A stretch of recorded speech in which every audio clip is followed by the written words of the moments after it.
Today's lesson is on account linking.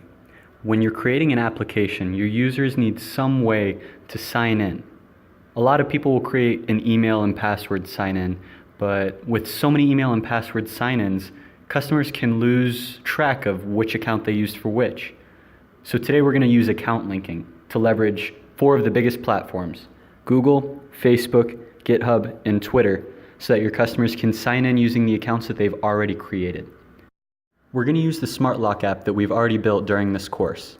So go ahead and open that up, and if you haven't built the Smart Lock, go back to the previous lesson and build the Smart Lock. It'll help you out. Let's get started. We're going to start with Auth0. This is an OAuth provider, so that way we can leverage their infrastructure for free to sign customers in. Go ahead to the Auth0 website, and then if you don't have an account, sign up, but if you do, go ahead and log in. I'm going to sign in using my Google account. This is actually the same kind of flow that we're going to build into our application. Click New Application and name it Smart Lock.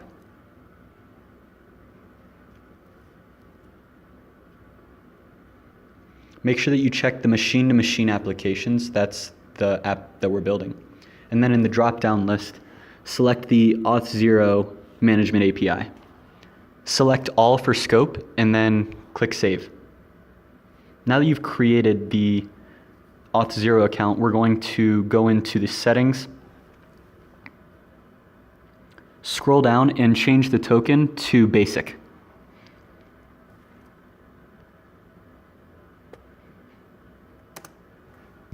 Next, scroll down, show advanced settings, select the OAuth tab, and then change the JSON web token signature to H256.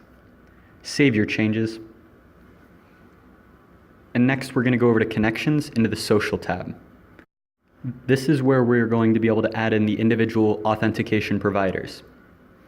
Let's open up the one that's already enabled, Google. As you scroll down, you can see that we can get different permissions from the application that we can use inside of our app.